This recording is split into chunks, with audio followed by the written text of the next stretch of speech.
안녕하세요 딥딩 여러분, 반갑습니다. 457딥의 늘보맨입니다. 자, 오늘 항목필 진행해볼 기업은 바로 신용보증기금입니다.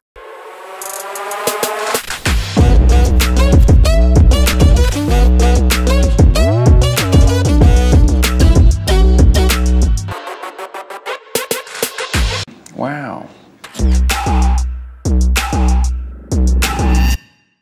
자, 체험형 인턴 채용 공고가 떴습니다. 그래서 보시면 알겠지만 이제 3개월부터 8개월까지 채용을 하고 있는데, 이제 저는 여러분들 특별한 일이 없다면 8개월을 써보시면 어떨까라는 생각이 들지만, 여러분들의 취업 상황이나 여건에 맞게 지원을 해주시면 좋을 것 같고요. 이제 자소서 문항을 딱 적으려고 보시면 이제 3번, 4번에 보면 논술 문항이 있습니다. 이 논술 문항 보고 여러분도 아주 많이 당황하셨을 거예요. 근데 900자 내로 작성을 하셔야 되는데, 이제 문항도 길고 하다 보니까 이걸 어떻게 작성해야 되지? 무슨 내용을 넣어야지? 라고 고민이 많으실 텐데, 제가 오늘 보여드리는 사례는 사실 제가 가져온 사례거든요. 그래서 제 사례를 쓰시기보다는 여러분들이 이렇게 쓰면 되는구나 라고 저의 콘텐츠와 작성 방법을 보시고 여러분들의 내용으로 채워주시면 됩니다. 그래서 저를 따라오시면서 하나씩 고민해보시면 아주 좋을 것 같아요. 자, 그럼 본격적으로 진행을 해보도록 하겠습니다. 자, 제가 오늘 가져온 문항은 바로 논술 문항 첫 번째 문항입니다. 예, 옆에 보시면 알겠지만 굉장히 길죠. 근데 저는 좀 이런 느낌도 들었어요.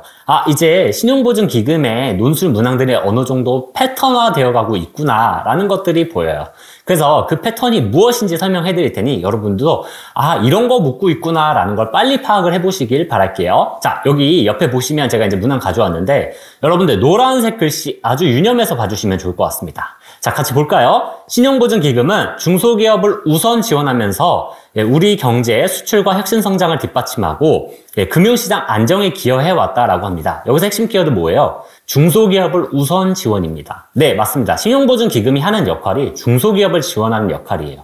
무엇을 통해서요? 네, 보증과 금융을 통해서요. 그래서 신용보증기금이 메인으로는 금융과 보증을 통해서 중소기업을 지원을 하고, 그 외에 다양한 역할을 통해서 중소기업을 지원을 하고 있는데, 여기서 가장 중요한 거는 신용보증기금은 중소기업을 지원하는 기관이라는 것입니다. 여러분들 이것을 아주 명심해 주셔야 돼요. 자, 두 번째 문단 볼게요. 그래서 정부에서는 2024년 경제정책 방향을 목표로 활력 있는 민생경제로 정했다고 합니다. 그리고 4가지 중점을 두겠다라고 하는데, 이건 뒤에서 구체적으로 보도록 할게요. 자, 그리고 4가지 중점 사항 중에 이제 묻고 있는 게 드디어 드러나오고 있습니다. 4가지 중점 사항 중에 지원자가 관심 있는 한 가지를 고르고, 신용보증기금이 해당 사업에 어떻게 기여할 수 있지 신용보증기금의 역할이랑 사업을 고려해서 작성해달라고 하고 있습니다. 자, 노란 글씨 보면 다 뭐가 들어가 있나요? 네, 신용보증기금은 중소기업을 지원합니다. 예, 이러한 신용보증기금의 역할과 사업을 고려해서 작성해주세요 라고 하고 있습니다. 여러분들이 여기서 깨우치셔야 될 것은, 네, 이 문항에서는요, 사실 4가지 중점 사항보다는 신용보증기금이 하고 있는 역할과 사업을 알고 있느냐를 중점적으로 보겠다는 것입니다. 그래서 대놓고 말하고 있는 거예요. 중소기업을 지원하고 있고, 그런 우리의 사업과 역할을 고려해서 이 4대 방향에 어떻게 기여할지를 작성해줘. 사실 이게 이 문항의 핵심입니다. 여러분들, 이 프레임을 먼저 잡고 그 다음에 내용을 넣으셔야 이 문항에서 요구하는 대로 작성을 하실 수가 있어요. 그래서 이 문항을 어떻게 접근해야 되는지 좀 구체적으로 설명드리면, 자, 첫 번째로는 신용보증기금의 사업과 역할을 먼저 이해를 해야 됩니다. 그래서 4가지 방향을 먼저 보는 것이 아니라요, 신보의 역할과 사업을 이해를 하고 그 다음에 이 4가지 방향에 어떻게 기여할 수 있을까, 이렇게 고민을 하셔야 됩니다. 왜 그러하냐면요, 이 4가지 중점 사항에서 총 살펴보면 14가지 과제가 있거든요. 근데 이 14가지 과제 중에 사실 딱히 신보가 기여하지 않아도 되는 일들이 있어요. 신보가 하면 좋겠지만 중소기업을 지원하는 역할을 하는 신보에게는 아직 우선순위가 아닌 사업들이 있습니다. 그렇기 때문에 이 14가지 과제에서도 선별할 줄 알아야 됩니다. 그래서 경제 상황이라든지 중소기업의 상황이라든지 아니면 신보의 역할이나 사업, 기여도를 고려해서 14가지 과제 중에서도 선택을 해야 됩니다. 제가 그래서 한번 그걸 예시로 좀 보여드릴게요. 자, 제가 가져온 게 이제 미래세대 동행인데, 자, 여기 구체적으로 보시면 이제 1번부터 5번까지 있지만 제가 3번을 한번 예시로 들어볼게요. 실버타운이나 아니면 퇴직연금, 고령사회 대응 기반 강화라는 내용들이 있습니다. 이 사업을 신보가 해도 좋겠죠. 정말 이것이 신보의 메인 역할이고 신보의 메인 사업일까를 한번 고민해 보시길 바랍니다. 굳이 신보가 먼저 고령사회를 대행할 필요는 없겠죠. 왜요? 신보의 역할은 문항에서도 나왔다시피 중소기업을 지원하는 역할이 메인이거든요. 기업을 지원하는 역할이 메인이지 실버타운이라든지 퇴직연금은 사실 신보의 사업이 아닙니다. 이렇게 과제들을 보면서요, 신용보증기금이 해야 되는 과제를 선택하는 게 중요해요. 그래서 과제들을 보면서요, 신용보증기금과 관련성이 있는 것들을 선택하는 것이 중요합니다. 제가 그래서 신보가 어떤 역할을 하는지 먼저 이해를 하고 그 다음에 이 4가지 중에 하나를 고르셔야 된다라는 걸 먼저 한번 잡아드리려고 이렇게 좀 길게 설명을 드렸습니다. 자, 그래서 선생님 그러면 신용보증기금의 사업을 이해해야 된다라고 하셨는데 어떻게 이해하면 좋을까요? 라는 거를 질문을 주실 수가 있어요. 그래서 제가 살짝 팁을 드리면, 자, 저는 2가지를 좀 봤는데요. 첫 번째는 신용보증기금에 신년사가 있습니다. 그래서 그 신년사의 내용을 살펴보시면 거기서 아주 길게 써져 있거든요. 제가 봤던 신년사 중에 좀 가장 길었던 것 같아요. 그래서 보시면 올해 신용보증기금이 어떤 사업에 주력할 것인지 다양한 키워드로 등장하고 있습니다. 그래서 제가 그 키워드들과 또 2024년에 신용보증기금의 업무 계획이라는 파일이 있거든요. 그래서 여러분들이 찾아보셔도 좋고, 아니면 저희 457DB 항목풀이에 같이 게시를 해놨으니까 열람을 해보셔도 좋습니다. 그래서 제가 이 10가지를 선별을 해왔는데, 자, 여러분들 첫 번째 보증사업부터요, 마지막에 보면 바사까지 아주 다양한 사업들이 있거든요. 제가 이 사업을 여기서 모두 설명해드리기에는 분량이 너무 많고 길기 때문에 여러분들 이 사업에 대해서는 여러분들이 직접 찾아보셔도 좋고요. 만약에 그게 좀 번거롭고 어렵다라고 하시는 분들은 457DB 홈페이지 들어오셔서 항목풀이 보시면 제가 이 사업에 대해서 모두 풀이를 해놓고 설명을 해놨기 때문에 여러분들이 아주 쉽게 접근하실 수가 있으실 거예요. 그래서 이 사업들을 먼저 이해를 하시고 그 다음에 4가지 사업을 좀 펼쳐서 보시면 아마 여러분들이 작성하는데 굉장히 수월하실 거예요. 그러면 여기까지 신보의 역할과 사업을 이해하는 것이 중요하고 어떤 사업을 이해해야 되는지까지도 제가 설명을 드렸습니다. 그러면 이제 이걸 어떻게 작성해야 되는지 그 방법에 대해서 궁금해 하실 거예요. 그래서 프레임워크를 좀 설명을 드릴게요. 자, 첫 번째는 4가지 주제 중에 어떤 것에 관심을 가지는지 먼저 처음에 2가지로 제시를 하시면 됩니다. 그 다음에 이 주제를 선택한 이유를 말씀해 주시면 되는데 그 이유는 왜 이 주제를 선택했는지, 이 주제가 지금의 상황에 왜 중요한지를 기술해 주시면 됩니다.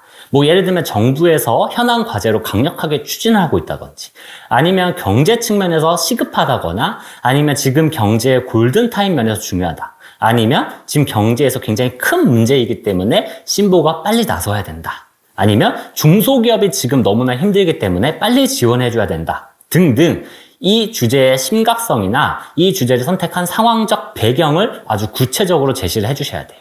그리고 여기까지 기술이 되었다면 그 다음에는 이 사업에 신보가 왜 기여해야 되는지, 그리고 어떻게 기여해야 되는지, 이 2가지를 기술해 주셔야 됩니다. 아까 말씀드렸지만 뭐 퇴직연금이나 노령사회, 고령사회에 대한 것들은 사실 신보가 딱히 하지 않아도 돼요. 지금 신보에게 중요한 사업이나 신보의 역할과는 맞지 않거든요. 그래서 여기서는 번뜩이는 아이디어를 제시하는 것보다는 신보에 대한 이해도를 잘 보여주신 것이 굉장히 중요합니다. 자, 그러면 제가 이 말씀드린 흐름을 따라서 제가 어떻게 구성을 했는지 한번 보여드릴게요.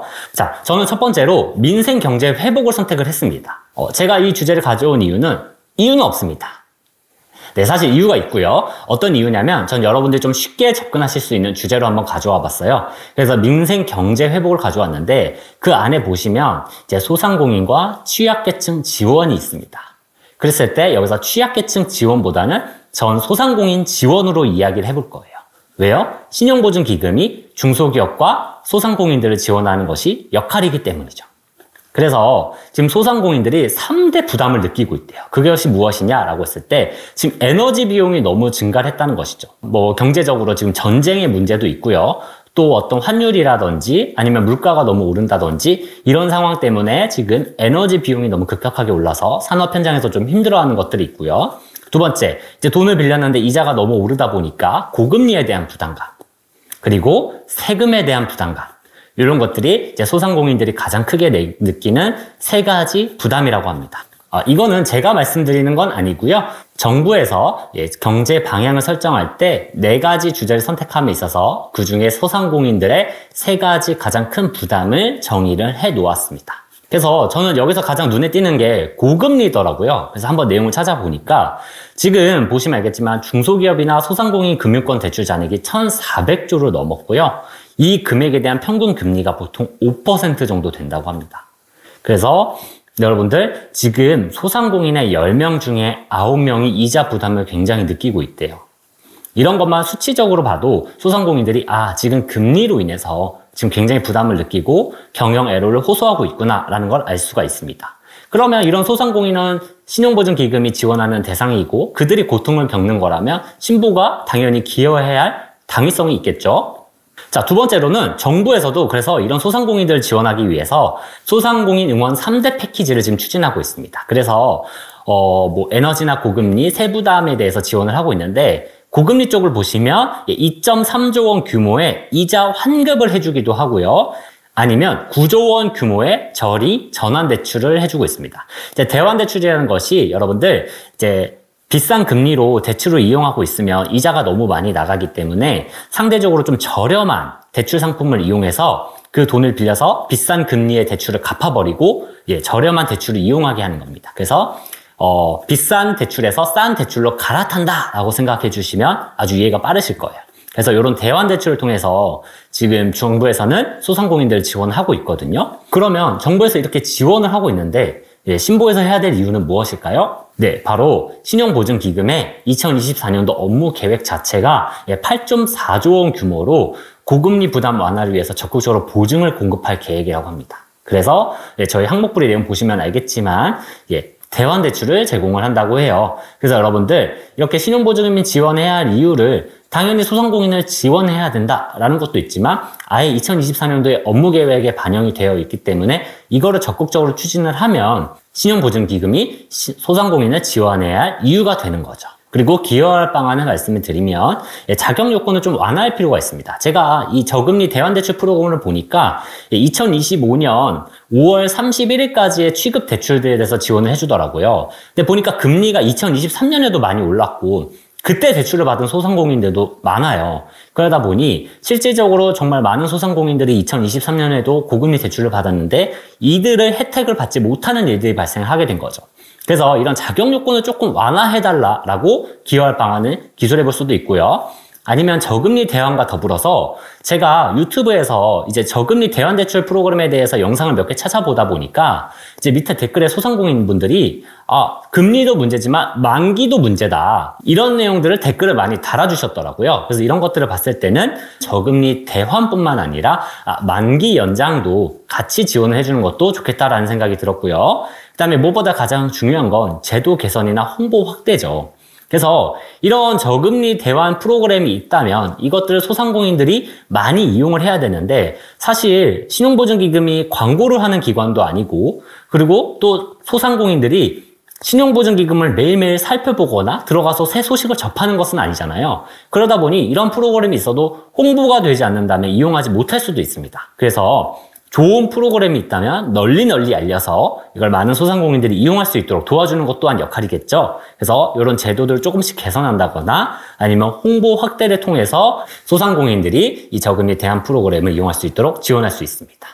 자, 그래서 저는 이런 식으로 구조를 짰거든요. 그래서 첫 번째, 어떤 사업에 기여할 것인지, 그리고 두 번째, 왜 그 사업에 기여해야 되는지, 그 사업이 지금 왜 중요한지, 어떤 시급성이나 중요성을 띠고 있는지, 그리고 세 번째, 왜 신용보증기금이 해야 되고 해야 한다면 어떻게 해야 되는지, 이런 구조로 900자를 작성을 해주시면 이 문항에서 묻고 있는 모든 내용들을 깔끔하게 기술하실 수 있으실 거예요. 그래서 작성 방법이랑 안에 어떤 콘텐츠가 들어가면 좋을지까지 설명을 드렸는데 이 문항 말고도 다른 문항도 있고 또 더 많은 예시를 보고 싶으시다라고 하시면 저희 457D 홈페이지에 제가 자세하게 다양한 관점으로 풀어놓은 항목풀이가 있습니다. 그래서 아까 10가지 사업에 대해서도 모두 설명을 해놨기 때문에 와서 읽어보셔도 좋고 또 아까 첨부 파일이 있다고 말씀드렸는데 찾기 어려우시다면 그것도 열람해서 보시면 좋을 것 같고요. 그리고 또 다른 논술 문항도 여러분들의 도움을 받아보셨으면 좋겠습니다.